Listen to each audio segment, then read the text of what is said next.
Olá pessoal, tudo bem?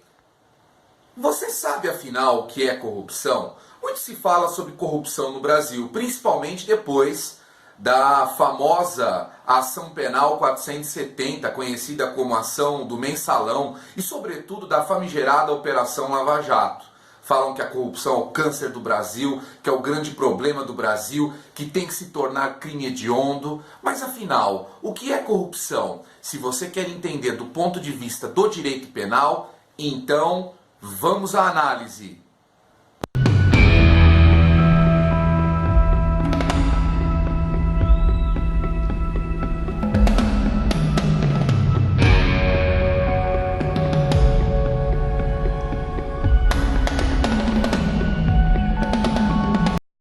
O Código Penal de 7 de dezembro de 1940 tratou da corrupção como um entre os inúmeros crimes contra a administração pública. Ou como ensinava o festejado Nelson Hungria, é a mercância da função pública, as negociações de atos de ofício. Mas esse termo corrupção nem sempre foi utilizado em nossa legislação. O Código Criminal do Império, de 1830, no artigo 130, fazia expressa referência ao crime de peita, que consistia em receber ou aceitar promessa de dinheiro ou de qualquer donativo. E o artigo 133, que tratava do suborno, em que o agente negociava um ato de ofício por meio de pedido ou de influência de terceiro, sem que existisse qualquer vantagem.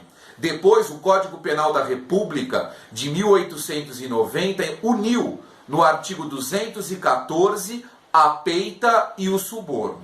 Atualmente, o Código Penal brasileiro, que está em vigor, a parte especial, tratou em dois tipos penais sobre a corrupção. O crime de corrupção passiva, previsto no artigo 317 do Código Penal, no capítulo destinado aos crimes contra a administração pública praticados por particular, e o crime de corrupção ativa, previsto no artigo 333 do Código Penal, no capítulo dos crimes contra a administração pública, em regra praticados por particular. É importante salientar que o Brasil é signatário da Convenção Interamericana de Controle e Combate da Corrupção, entre outros inúmeros tratados internacionais que tratam da matéria. A propósito, veja o Decreto 4.410 de 2002, que promulgou no Brasil a convenção que busca combater a corrupção. Por essa razão, vamos analisar os dois crimes de corrupção. Corrupção passiva, artigo 317 do Código Penal, e corrupção ativa, artigo 333, também do Código Penal.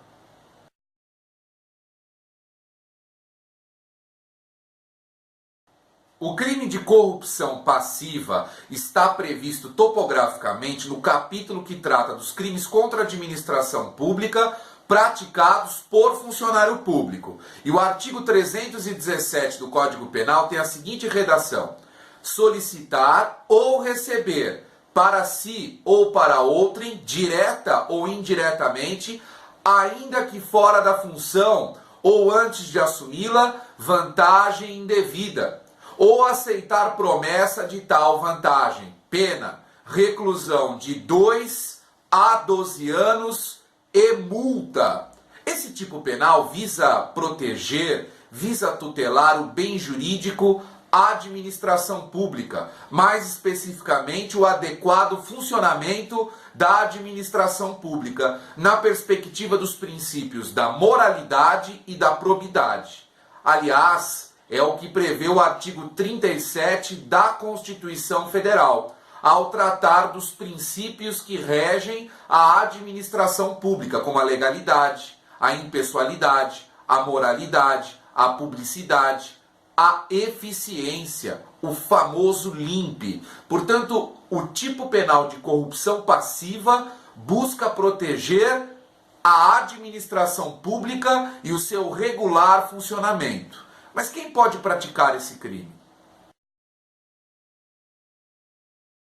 O crime de corrupção passiva é considerado um crime funcional próprio, ou seja, a qualidade de funcionário público é condição indispensável para a caracterização típica do crime do artigo 317 do Código Penal. Portanto, é crime próprio. Em regra, o autor só pode ser o funcionário público em razão da função pública que exerce.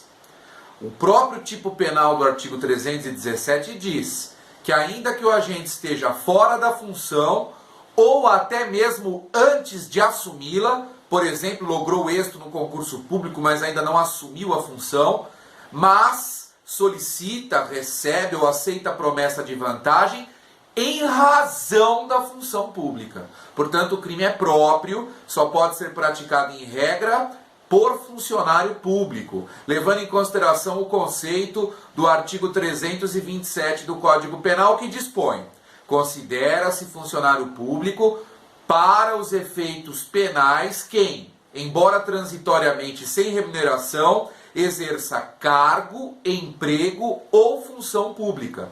E esse dispositivo é muito abrangente, muito mais abrangente que o conceito de servidor público do direito administrativo.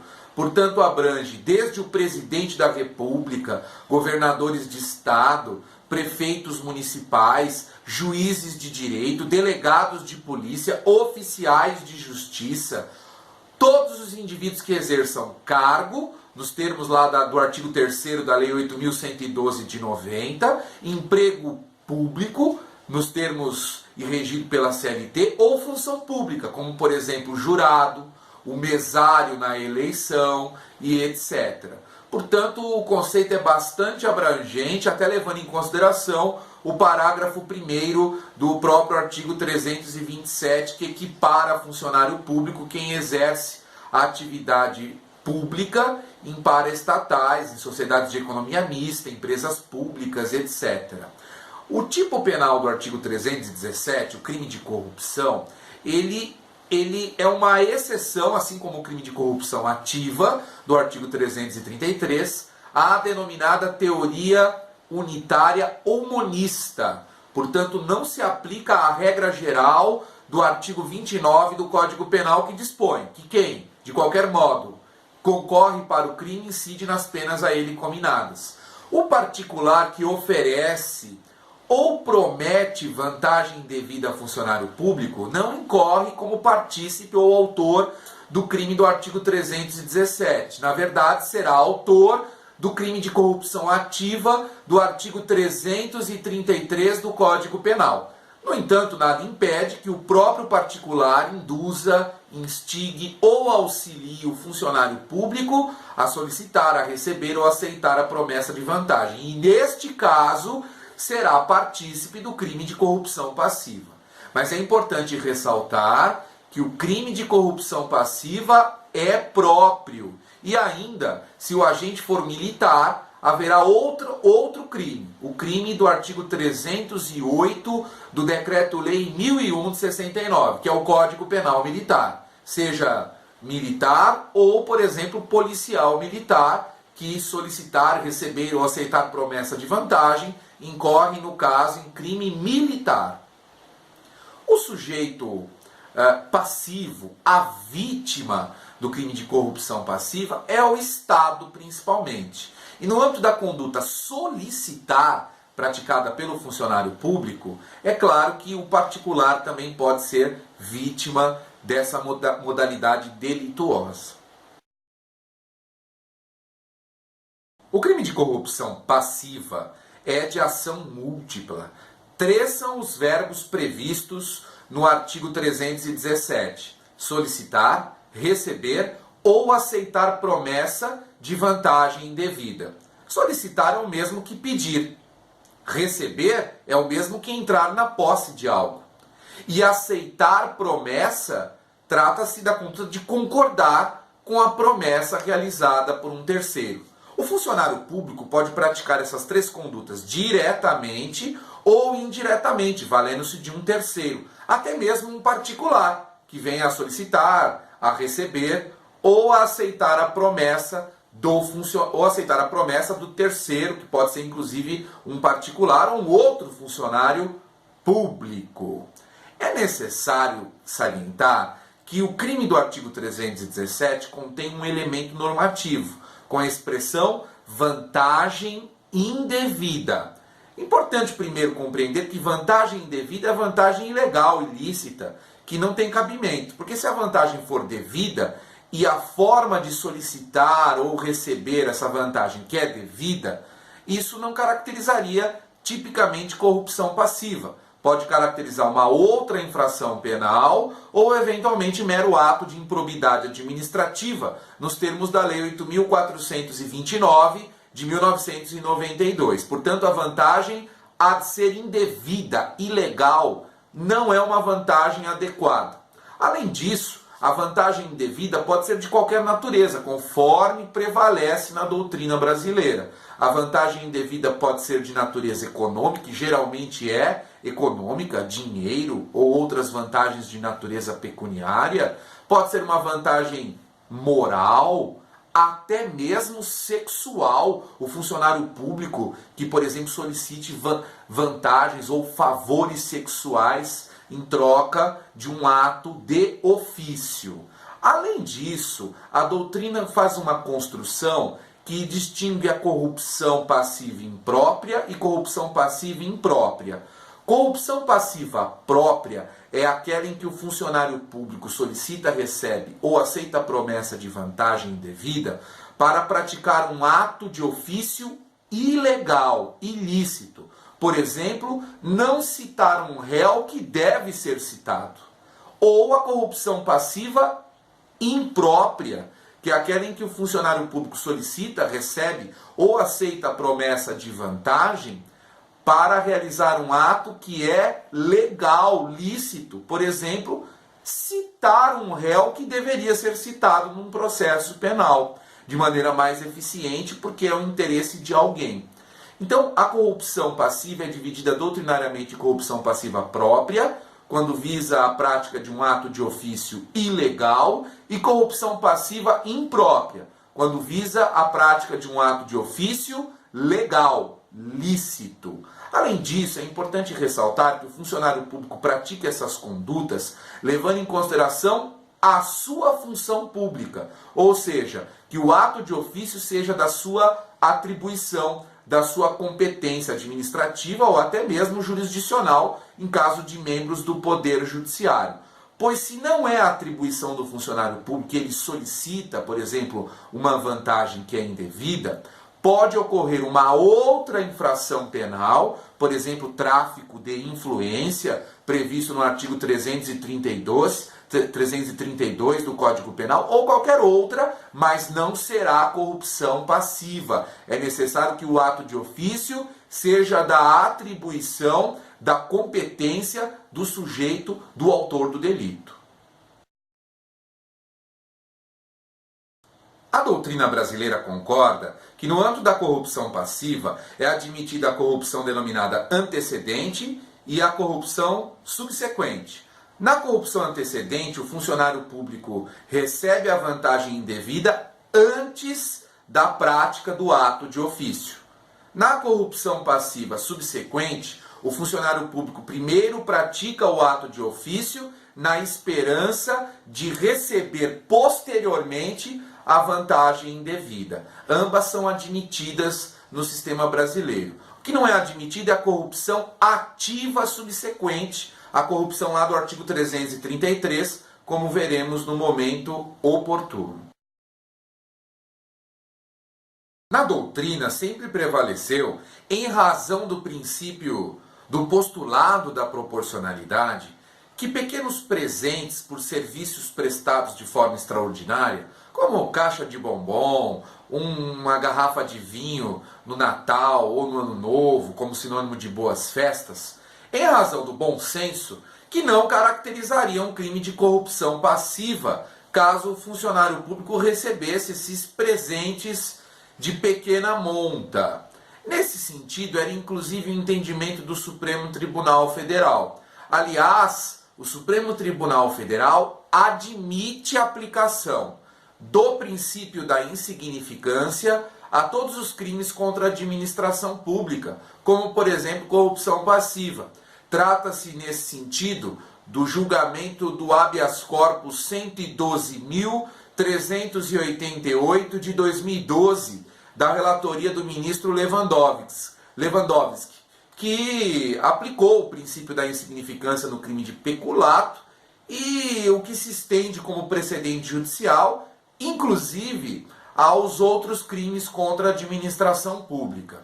No entanto, o Superior Tribunal de Justiça, em 2017, editou a súmula 599.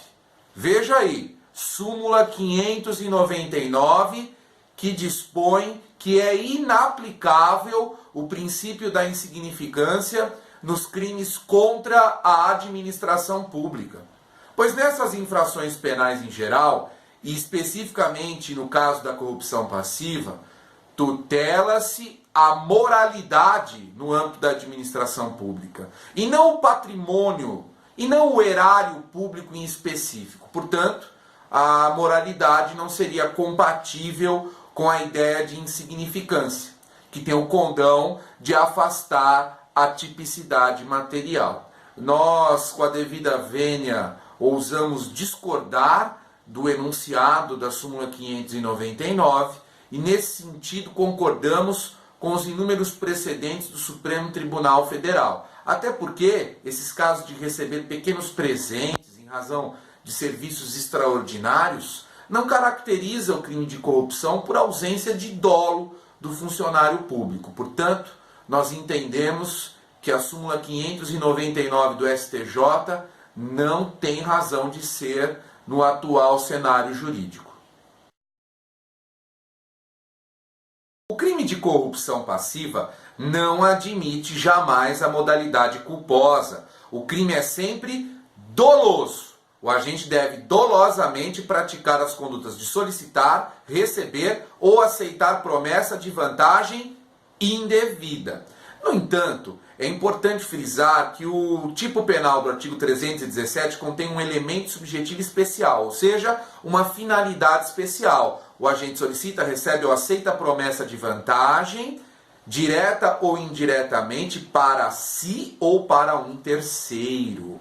Então é importante frisar aqui que o agente tem que solicitar, por exemplo, a vantagem indevida para si ou para um terceiro.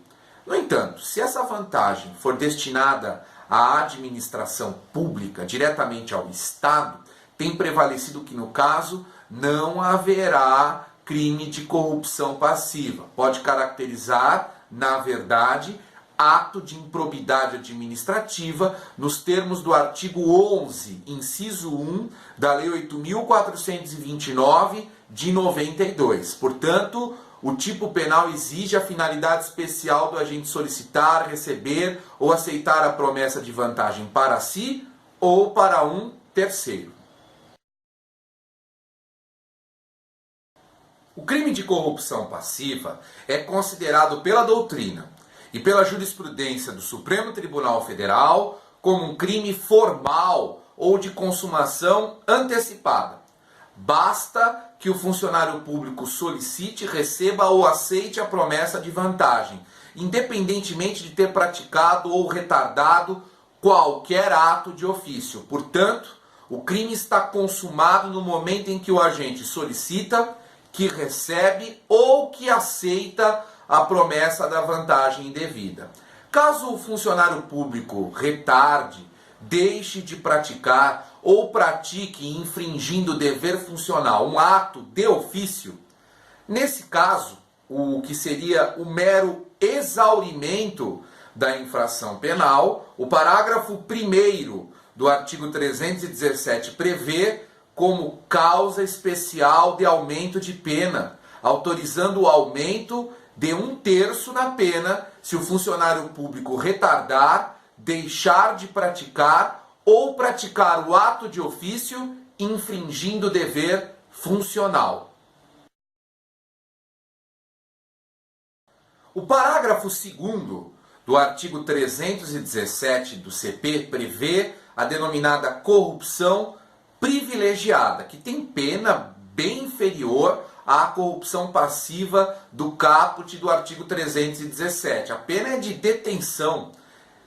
E nesse caso, o funcionário público pratica, omite ou retarda um ato de ofício, cedendo a pedido ou influência de um terceiro. Portanto, não há aqui vantagem indevida. O funcionário público simplesmente pratica, retarda ou deixa de praticar o ato de ofício, cedendo a pedidos ou influência de terceiros. Era o antigo crime de suborno previsto no Código Criminal do Império e também no Código Penal da República, e que hoje é tratado como modalidade de corrupção passiva privilegiada. E que, curiosamente, nós entendemos que a corrupção passiva privilegiada é crime material, pois o funcionário público tem que praticar o ato de ofício, retardá-lo ou deixar de praticá-lo, a pedido ou influência de terceiros, o que no caso tem pena inferior.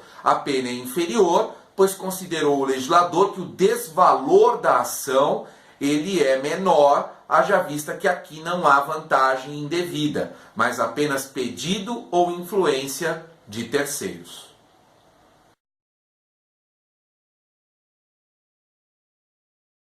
O crime de corrupção ativa está previsto no artigo 333 do Código Penal e está inserido topograficamente no capítulo que trata de crimes praticados por particulares contra a administração pública em geral. O artigo 333 tem a seguinte redação: artigo 333. Oferecer ou prometer vantagem indevida a funcionário público para determiná-lo a praticar, omitir ou retardar ato de ofício.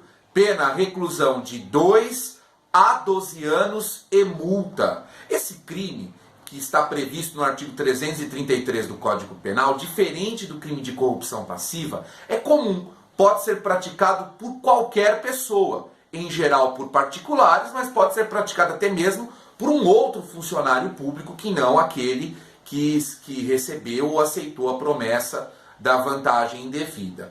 As condutas previstas no artigo 333 são duas: oferecer, ou seja, colocar à disposição, oferecer ou prometer vantagem indevida para fomentar no funcionário público a prática de ato de ofício, infringindo dever funcional, ou retardar o ato de ofício, ou até mesmo deixar de praticá-lo. Esse crime é formal, basta que o particular ou o agente que ofereça ou prometa pratique as condutas e o crime já está consumado. No entanto, nos termos do parágrafo único do artigo 333 do Código Penal, se o funcionário público efetivamente deixa de praticar o ato de ofício, retarda ou pratica infringindo o dever funcional, nós teremos o aumento da pena, conforme prevê o parágrafo único do artigo 333 do Código Penal. A pena da corrupção ativa é a mesma pena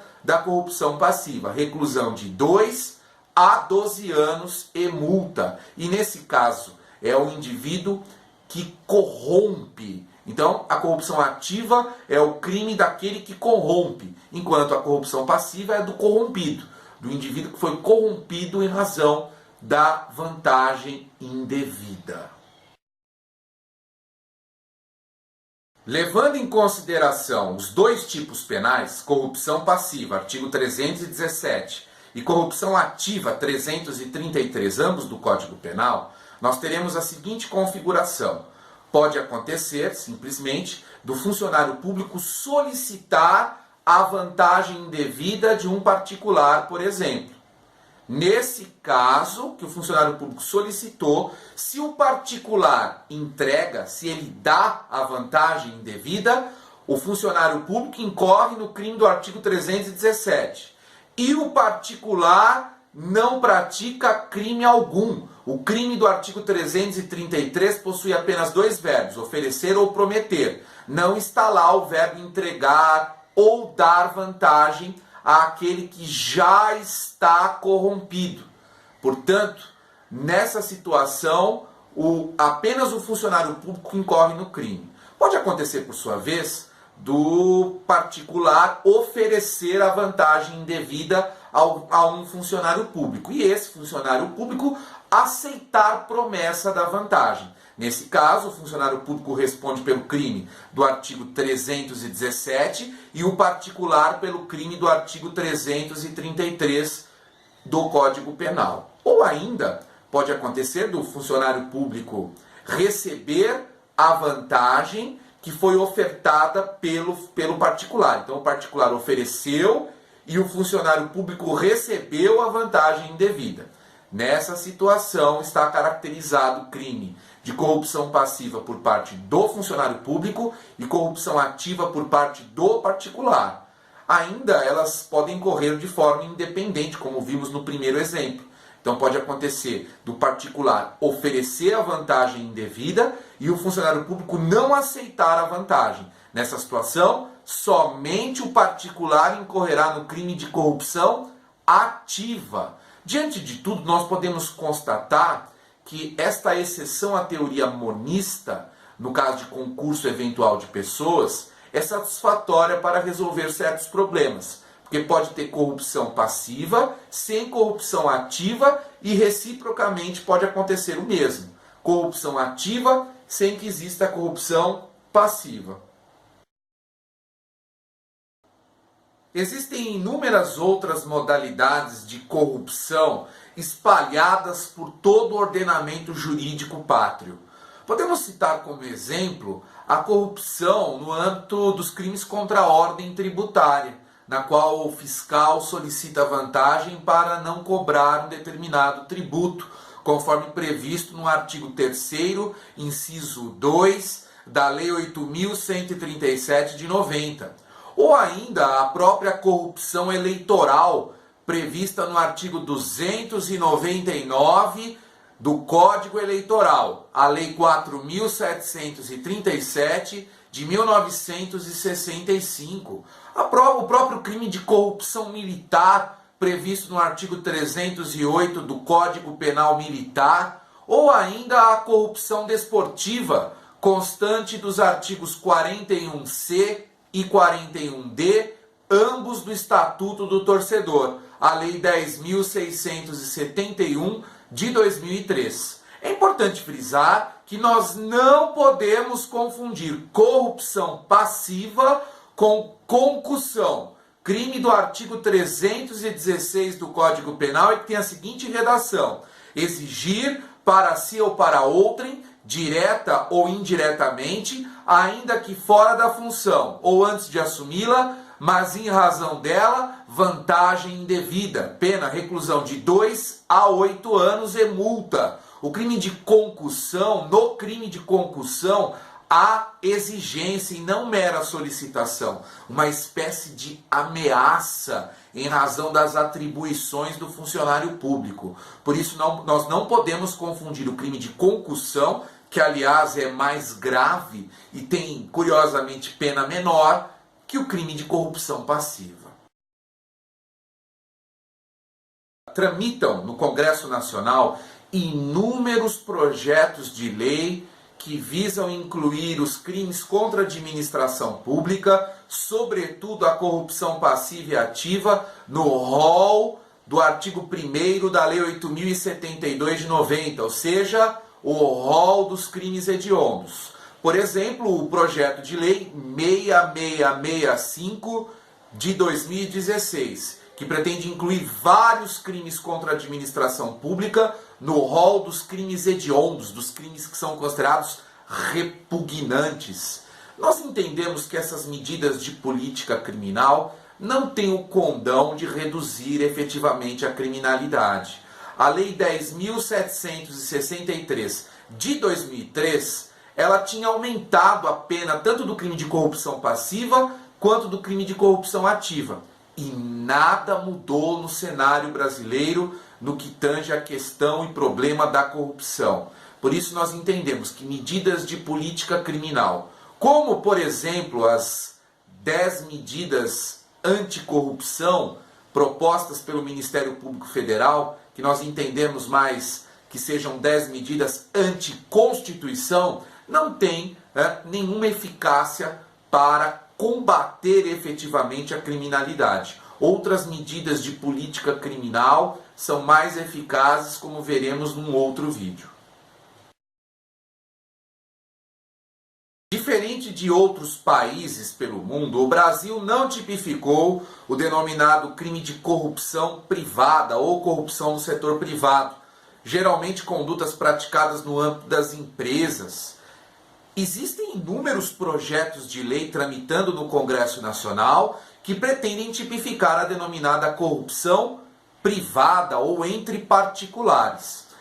O projeto de lei 236 de 2012, por exemplo, o PL que trata do novo Código Penal, ele, no artigo 167, pretende tipificar o crime de corrupção entre particulares. Veja só a redação desse dispositivo, que diz assim: artigo 167 do projeto de lei 236 de 2012 do Senado Federal. Corrupção entre particulares. Exigir, solicitar, aceitar ou receber vantagem indevida como representante de empresa ou instituição privada, para favorecer a si ou a terceiros, direta ou indiretamente, ou aceitar promessa da vantagem indevida, a fim de realizar ou omitir ato inerente às suas atribuições. Pena, prisão de 1 a 4 anos. Existem, portanto, outros projetos que pretendem tipificar a denominada corrupção privada, mas no momento constitui fato atípico, podendo, dependendo da conduta, caracterizar inúmeras outras infrações penais